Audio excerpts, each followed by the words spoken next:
Vou começar com a seguinte definição.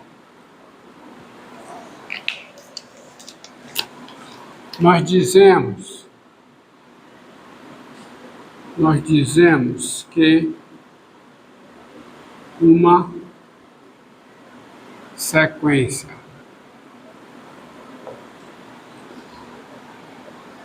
xn maior que um certo k, todos naturais, né? É de Cauchy quando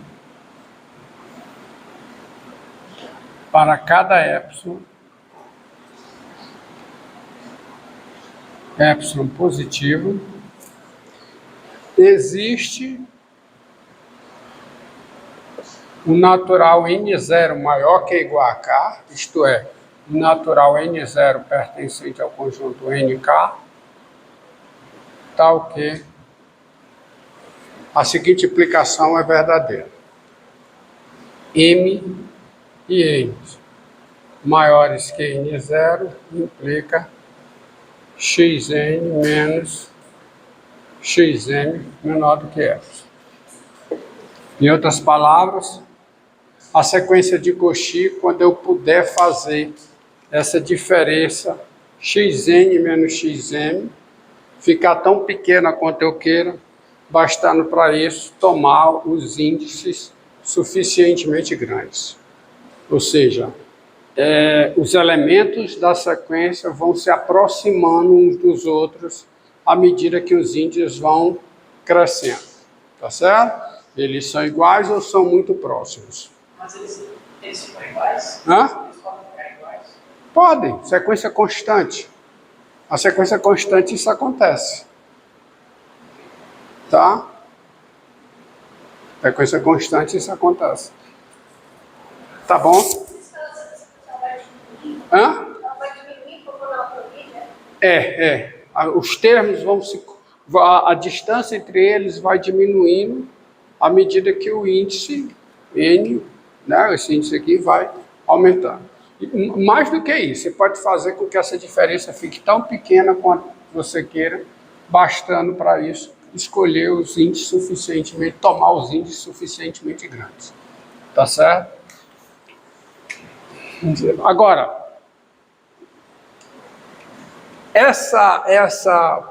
vejamos o seguinte exemplo. É mais fácil você ver o seguinte, ó, uma sequência que não é de Cauchy, ó, seja Xn, n maior que ou igual a zero, k é zero, a sequência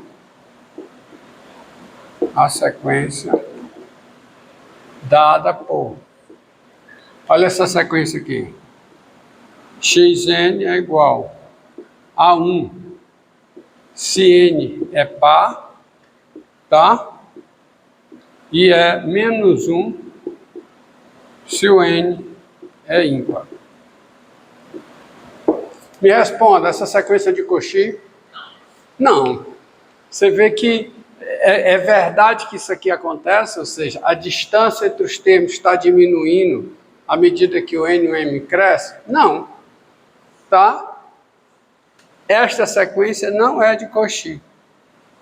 Evidentemente, esta sequência, ela não é de Cauchy. Por quê? Por uma razão muito simples. Não importa quem seja o n e o m, tá?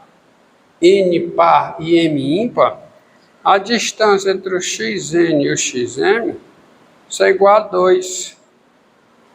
Se o n é par, e o m é ímpar.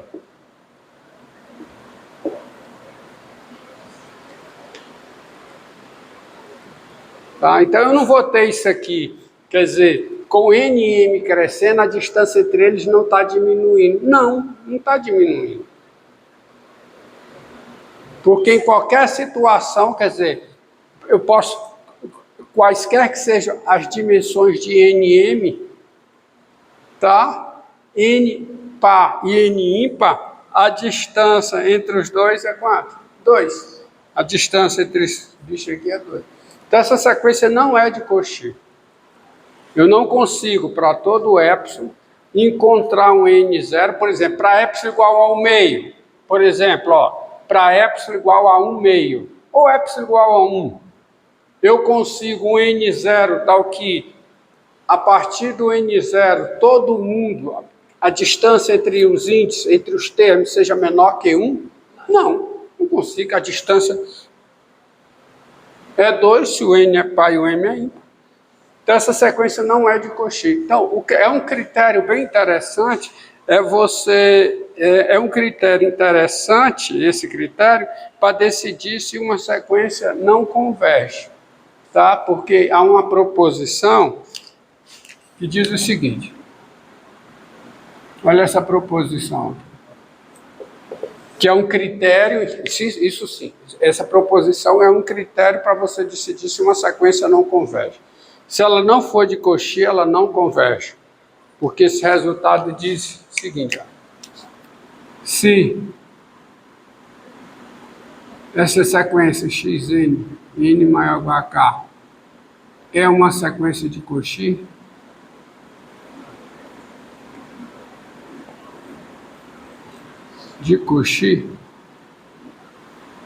então essa sequência converge. Ou seja, toda sequência que é de Cauchy, ela converge. E o interessante é que a recíproca desta proposição para o nosso contexto é verdadeira. Porque o nosso contexto são sequências de números reais. Tá? E eu olho a convergência dentro de R. Convergir, uma sequência convergia, existia um número real, tal que o limite dessa sequência seja esse número real. A recíproca desta proposição é verdadeira, embora eu não tenha condições de demonstrar aqui para vocês com o ferramental que eu tenho. Mas essa é fácil de demonstrar, ou seja, se uma... Desculpe. Essa proposição é verdadeira, é essa que eu não tenho condição de demonstrar para vocês. Tá? O que eu coloquei aqui é uma verdade, é essa que eu não tenho. Aqui eu tenho condição de demonstrar para você, essa que eu vou colocar aqui, que serve como um critério de não convergência. Tá? Se xn n maior h é uma sequência que converge, é uma sequência que converge, então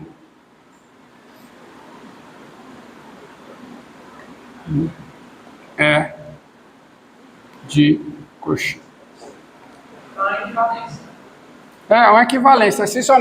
Se somente se, porque eu estou pegando sequência de números reais, a convergência em R, tá? Certo? Tá? E a prova disso é simples.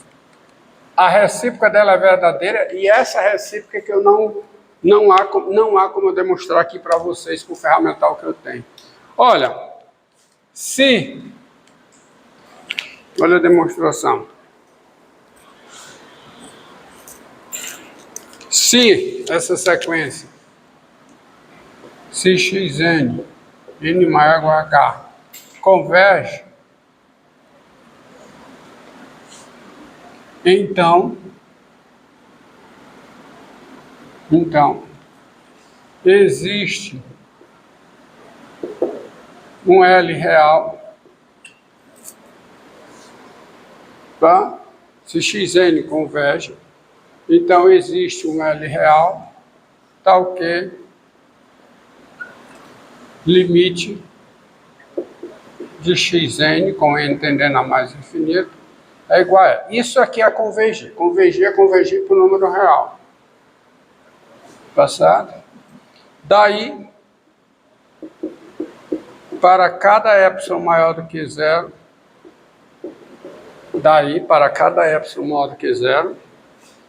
existe um n0 pertencente a nk, quer dizer, um natural maior que ou igual a k, tá?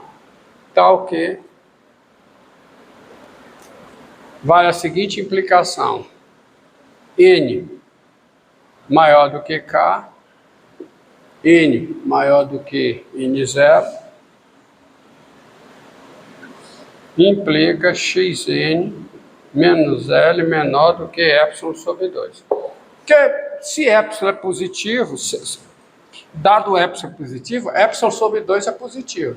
Então, para epsilon sobre 2, existe um N0 maior que ou igual a K, tal que essa implicação é verdadeira. Assim, você vai ter a seguinte implicação. Ó. Se o M e o N são maiores do que N0, o que é que eu posso afirmar sobre essa diferença? Xn menos Xm. Ou, tá? O que é que eu posso afirmar sobre isso? Primeira afirmação é que isso aqui é Xn menos L, correto? Mais o quê? L menos Xm. Correto? Mesma coisa, não mudou nada. Tá? Só que o módulo da soma, nós já sabemos, é menor que ou igual ao quê? A soma dos módulos.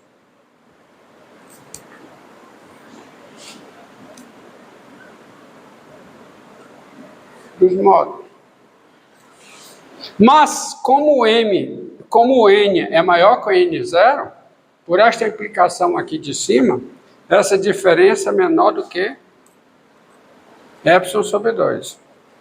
E essa diferença, porque o M é maior que N0, também é menor do que epsilon sobre 2 que dá epsilon. Então, o que foi que eu mostrei? Na hipótese da sequência convergir, existe um L real. Vamos logo para a conclusão. Na hipótese da sequência convergir, para cada epsilon maior do que 0, existe um N0 pertencente a NK, tal que isso aqui implica, vou até colocar assim, ou seja, isso aqui implica que o Xn menos Xm é menor do que epsilon. Então, de novo, na hipótese da sequência convergir, existe um L real. Na hipótese da sequência convergir, isso aqui não é mais importante.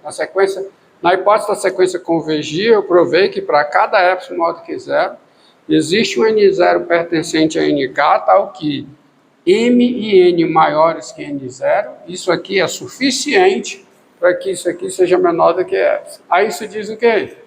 Que a sequência é de Cauchy, certo? Isto diz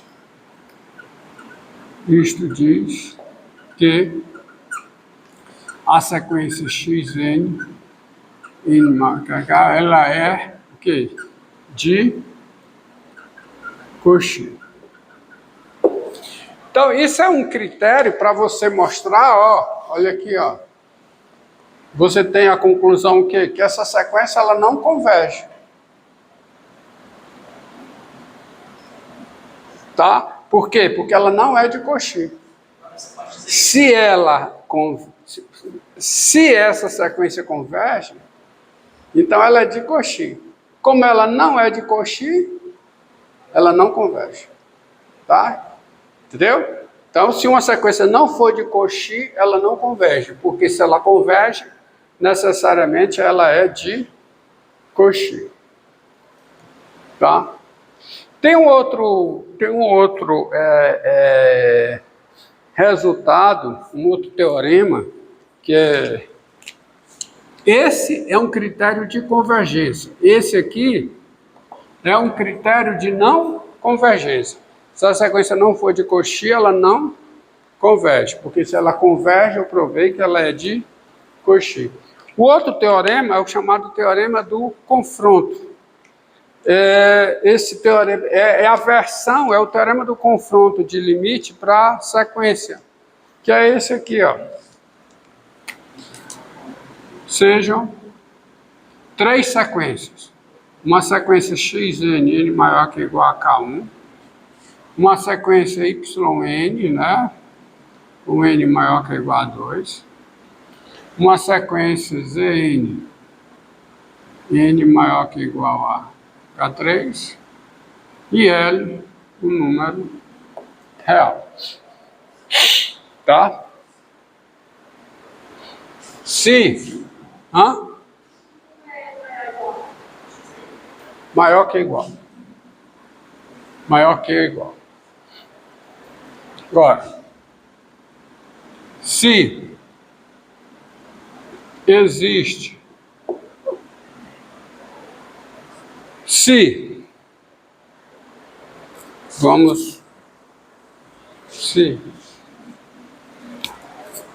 primeiro, o L é o limite de xn, com n tendendo a mais infinito.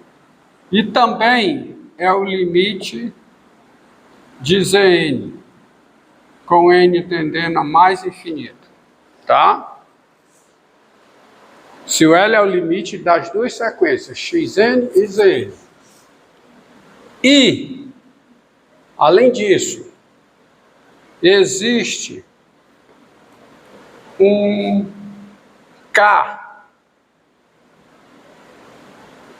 K4, um inteiro K4, maior que ou igual a K1, maior que ou igual a K2 e maior que ou igual a K3, ou seja, um K4 pertencente a NK1, interseção NK2, interseção NK3, tal que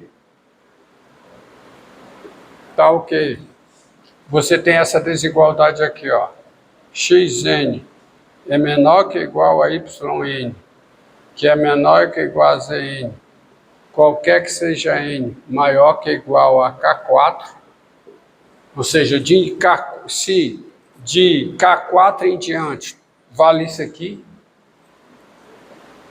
então a conclusão